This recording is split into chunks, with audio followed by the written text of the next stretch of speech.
wewe leo utajua. Wewe ni mtoto wa tajiri, si ndio?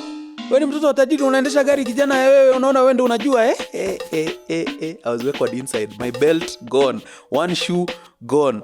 Welcome to Hadithi, the nostalgia podcast. We take you on a trip down memory lane to your primary and secondary school days through captivating compositions and inshas read to you by your favorite personalities. My name is Mariam. I am a TV and radio host, aspiring foodie, and all-round, clown and fun person. And today I'm really excited about my guest. You probably know him from the Instagrams. He makes you chuckle while you're scrolling that timeline. I'm so glad to have George Kagwe. He's an entrepreneur, an actor, an Instagram personality, a YouTuber, and an amazing father and husband. Welcome to the show. Asantum. It's very nice to have you. Thank you for having me. Yeah, it's also very nice to see you, in real life. It's nice kuona watu wa internet in real life. Kabisa. We are normal people. Yeah. Nyanza, let me just begin from IT to comedian, YouTuber, Instagram personality, actor. Walk me through that transition. Well, acting started probably got serious about acting in 2005 when I was in campus. I did more of acting and less of attending class. IT ilikuwa ya mzazi, so ilikuwa degree ya mzazi. So I did more of trying to skive class to go and do acting gigs and here and there.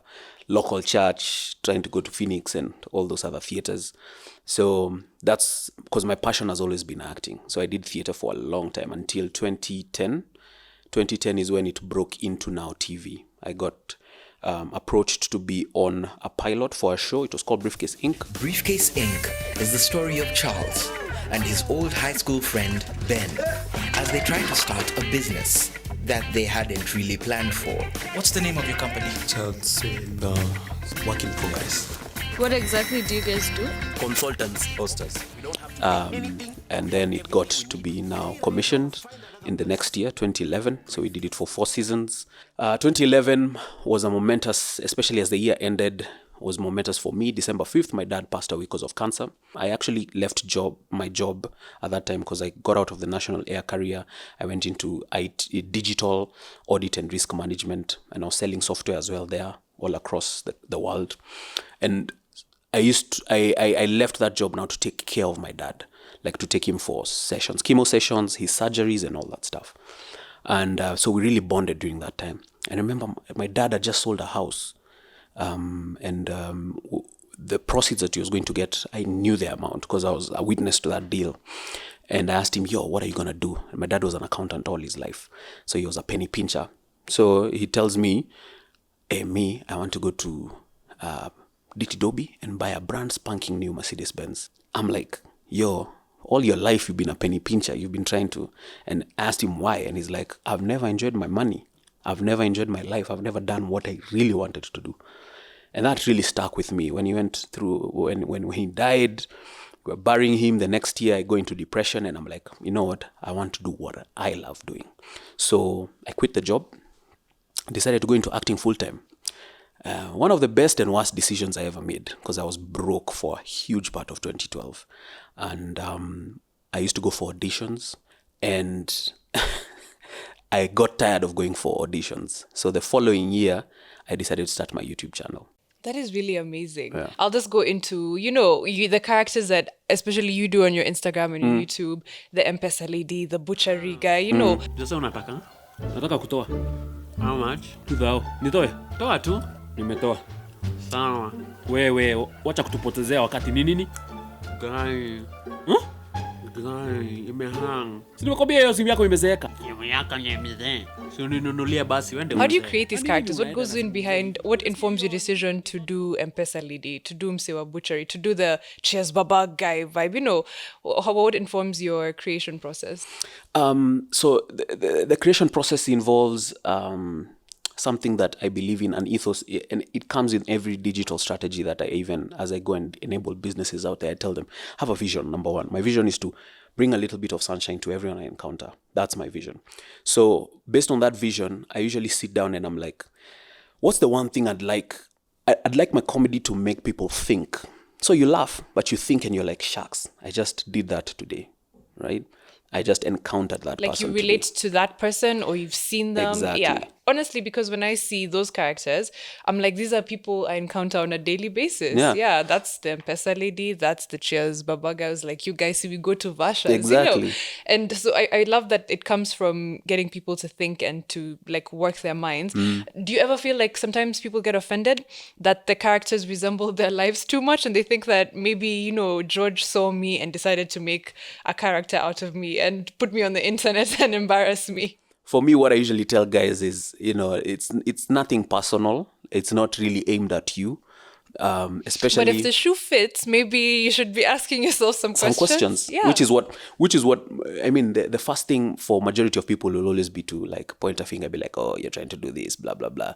Like even when I did M-Pesa Lady, I mean, I got not a lot, but a bunch of people who approached me and they're like, hey, you're trying to promote transgender and are you cross-dressing? And I'm like, how do you gather that from like, a guy playing a character? Exactly. No one has any formula towards what we do on these digital platforms. It's a trial thing. It's you keep doing it, be consistent on it. Something works, it works. If it doesn't, it doesn't. Trash it. Move on to the next thing. Don't cry over spilled milk. Today we have an insha that's called Jiji la Mabruki. So just off the top, what do you think that means? Jiji la Mabruki. Jiji is town. Mabruki, I don't know what Mabruki means. Mabruki. I don't know what Mabruki means. It almost sounds like a Sheng word. Am I allowed to also take a guess? Mabruki sounds like, to me, like a thug or a hustler or a, something tough. It just sounds tough. I don't know what it means, but that's my guess. We'll see if I'm right. Insha burudani, Jiji la Mabruki.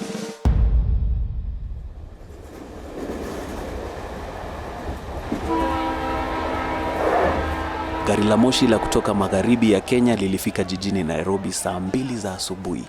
Huko ni kumaanisha lilikuwa limechelewa kwa karibu dakika 30 hivi. Nilikuwa nimechoka hoi bintiki. Safari ilikuwa ni taabu, dhiki na udhia. Niliketi sakafuni mwendo huo wote. Gari lilikuwa limejaa pomoni. Watu wengi wazima wakiwa wamejikaza kisabuni na kuvumilia kusimama tisti kama askari wakikaguliwa gwaridini. Have you ever thought of reading news in Kiswahili? Because just off the top, that was like, I thought if I closed my eyes, I'd be listening to Swalemdoe. Swalemdoe. Yes, that's what it sounded like to me. In fact, people used to call me Swalemdoe in high school because of the mjadala. Everybody used to be like, man, you'll be the next Kiswahili newscaster. That, I can hear it. I can definitely hear it. Because if I close my eyes, I can see like I'm watching the TV and that's Swalemdoe on the telly. Okay. Abiria walitoka nje ya stesheni na kupotea miongoni mwa wakazi wa jiji ambao walikuwa wakielekea shughuli zao za kila siku. Angalau walijua walikokuwa wakienda. Mimi kwa upande wangu nilikuwa ni mgeni. Uzuri wa jiji uliniduaza. Majumba marefu. Sikuwa nimeyaona kamwe maishani mwangu. Nilijiona kama aliyekuwa Marekani. Ama hata aliyepata fursa ya kufika mbinguni kwa Mungu. Jiji liling'ara kweli. Nilitembea bila kujua nilikokuwa nikienda. Nilikuwa kama kipofu aliyekuwa akitutusa gizani kwa matarajio ya kupata usaidizi. Wakazi nao walionekana kuwa wenye haraka, wakienda matiti kama ambao walikuwa wakikimbizwa. Haikuwa rahisi kusimamisha yeyote na kumuuliza kituo cha matatu za kwenda Karen. Kila niliyejaribu kusema naye aliniangalia tu na kupotea umatini.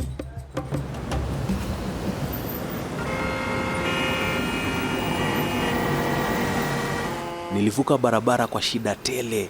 Sikuwahi maishani mwangu kuona milolongo ya magari kama ile. Nilitazama tu wenyeji walivyovuka kiufundi, huku mimi nikisitasita kwa woga. Wala hakuna aliyeshughulika nami. Walionifanyia hima ni wale tu walionisukuma kando niwaache nafasi ya kupita. Ungwana haukuwa humo jijini hata kidogo. Ama kweli, wahenga na wahenguzi hawakuwa mabozibozi walipolonga ya kwamba jogoo wa mashambani hawiki mjini. The culture shock here is so apparent, but I'm wondering, do you think Nairobians are friendly people? I don't. Not on the onset, no. Everybody's just minding their own business. The thing is, everybody thinks you're a con man or a mad person. So if you try and stop someone today, like the first, even if you know them, if you just tap them from the back, you'll see someone will turn like, hey, who's this? Yeah, it's true. Because That everybody is happens all on the defense time. mode. Yeah. Everyone is on either this is a thug. Like, that's why guys are just on the move. Because you think, I feel like everybody thinks the next person is a thug or a con man. But now I feel bad for like this person who's obviously a child coming to Nairobi for the first time and can't get directions, not used to the traffic, not used to the buildings, no sense of direction. But there's no one who's going to stop to help you because probably they think you're a thug, even if Yeah. you're a teen. Yeah. Yeah. Alrighty, let's go on and see if they'll find their way to Karen. Nilijidharau kwa juha bozi aliyeduaa katikati ya jiji. Kama mtoto mchanga, nilihitaji wa kunishika mkono kunivusha barabara. Nilihisi kila mtu mbele na nyuma yangu alinichukulia kwa bahau asiyejielewa. Njaa nayo iliniteka nyara. Kwa bahati nzuri, baada ya kufanikiwa kuvuka na kutembea kidogo, niliona hoteli iitwayo Hilton. Bila kusita niliingia humo.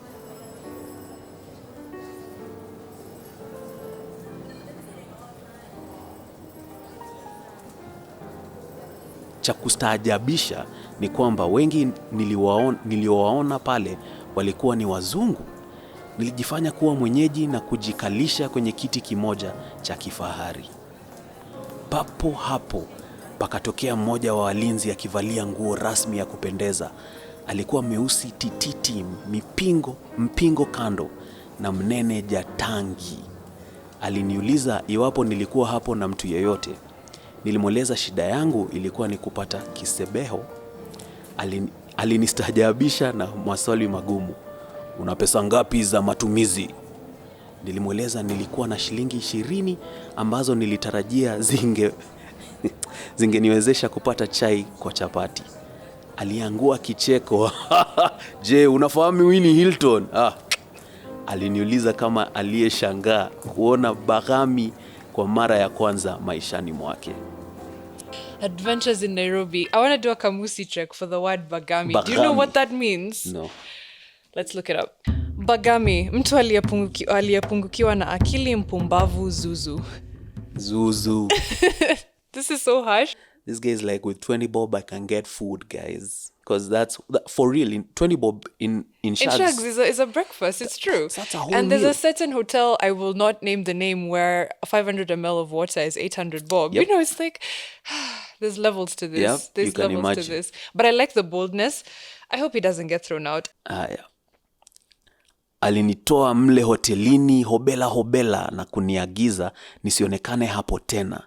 La sivyo nikamatwe na kupelekwa kwenye kituo cha polisi. Lo, Nairobi! Ilikuwa ni shauku yangu tangu utotoni kufika pale na ndoto ilitimia. Tayari nilikuwa nimefanya mtihani wangu wa darasa la 8 na kupita kiasi cha kuitwa katika shule ya kitaifa ya starehe.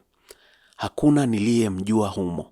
Hata rafiki ya mjomba wangu ambaye nilielezwa ningeishi kwake kwa muda sikumfahamu.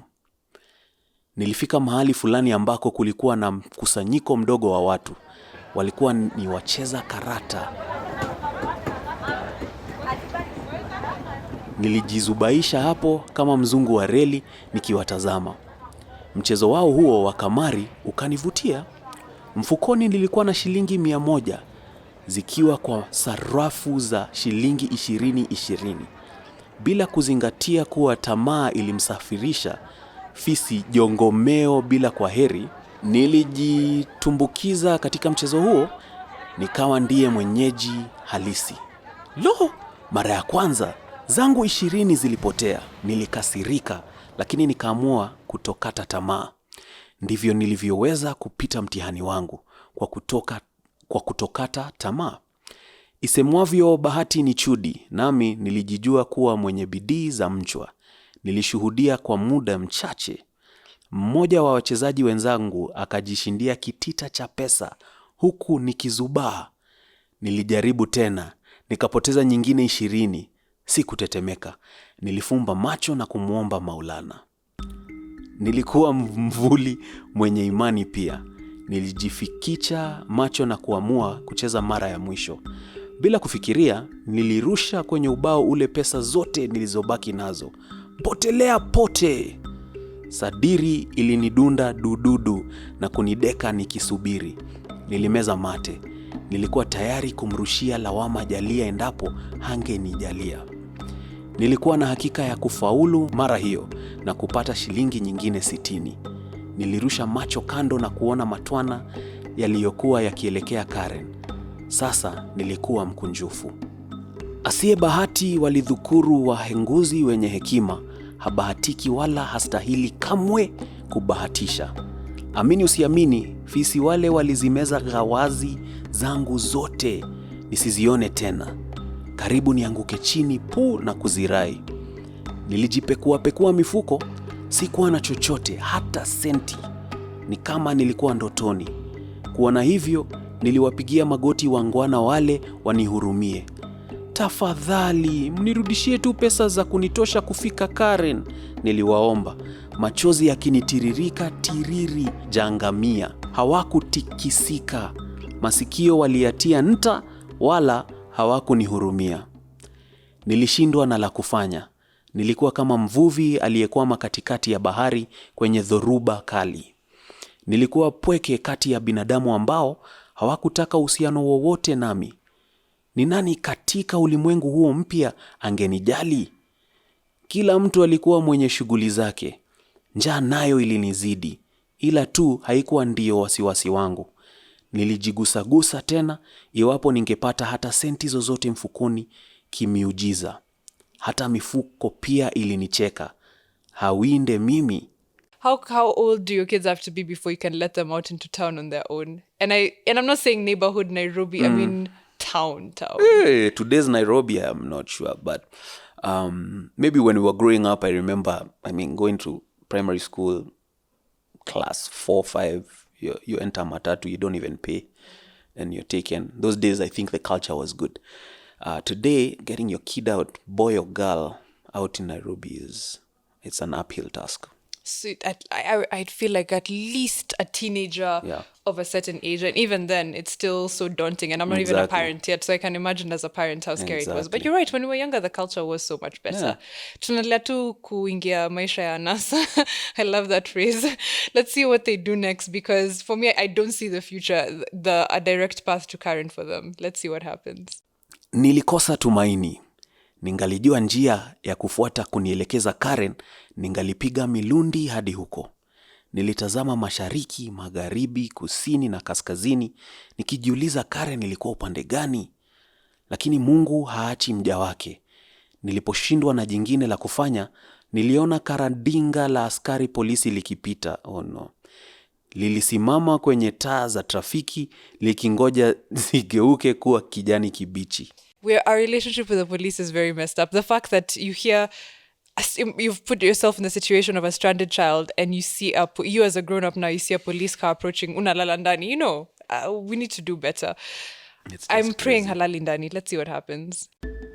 Bila kusita wala kuwa na uoga wowote, nilikimbia hadi kwa askari waliokuwemo ndani. Tafadhali nisaidieni afande, niliwaomba kwa henezi. Mnisaidie, nilisafiri kwa gari la moshi kutoka Kisumu, nikapoteza pesa zangu. Kuamka asubuhi hii nilijipata sina hata hela. Mimi ni mgeni humu jijini, ninapaswa kwenda koitwa Karen, ambako pia sikujui. Tafadhali, wewe ni mkora, kuja hapa. Mmoja wao alinikata usemi na kunikazia. Unajaribu kuibia hata askari, si ndio wewe? La afande, mimi si mkora, nakwambia ukweli, nilitetea kwa unyenyekevu. Hata tazama barua yangu hii inayoonyesha nimeitwa katika shule ya starehe. Mimi. Taa zilianza kugeuka manjano nikiona. Dereva yule akaweka gia tayari. Nilihofu wangetoweka na kuniacha pale nimeduaa. Nilijilaani tena. Bila kutarajia, mmoja wa askari wale aliyeketi karibu na dirisha akatoa kitita cha pesa taslimu, noti zilizo mpya. Nilizimezea mate kwa matarajio. Mungu alikuwa ameshuka. Zilikuwa ni noti za shilingi 1,000 pekee. Nilielekeza mkono nikitetemeka. Alizirudisha mfukoni kwa haraka. Alinirushia shilingi 20 na kuniambia nitoweke. Dakika hiyo nikasikia sauti nyuma yangu. Karen Gong! Bila kusita nilivuka barabara kwa upesi na kuingia kwenye matatu hiyo ya kwenda Karen bila hata kuuliza bei.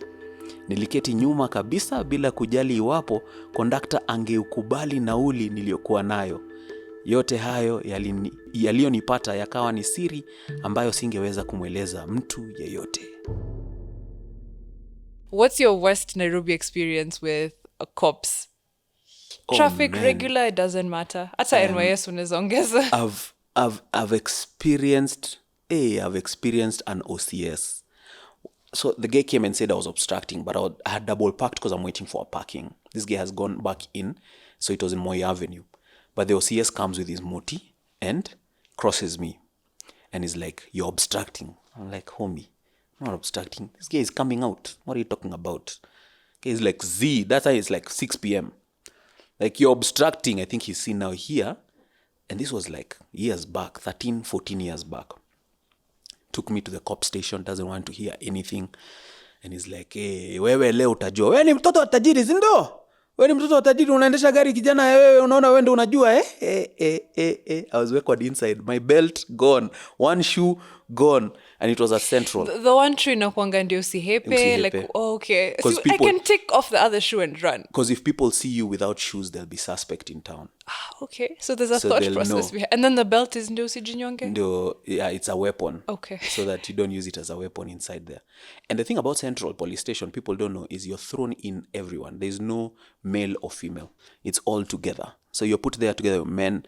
There are ladies there, like ladies of the night who were the previous night they were at work. They don't have bail money. They're still there. There are street boys who've been kamatwa. They're also still there. Some drunkard, some guys offense. Everyone is inside there. And by this time now it's like 7 p.m. So whether you're the guy for obstruction or the guy for attempted murder, mkopa moja. The floor is kind of wet. You don't know what it's wet with. So you're with your socks, but the floor is wet. You don't know where to sit. There's a dark corner. There's a bucket. There's like, it's just filthy. It's crazy. And now it's going to 7. It's going towards 7. At some certain point, you know, the guy who receives bail, you can hear him saying, "Mimi niko karibu kwenda nyumbani. Hajafanya bail, shauri yenu." And they do that to intimidate you because they know you're within earshot. Yep. Jeez, ndio nataka umpe kituli. That was the end game, yeah? So the end game is for them to get something small. Yeah. But by this time, I'd call a friend of mine is the one who came in. By the time you're being bailed out, it's 8 o'clock. They make the process a long process. I was about to be served dinner.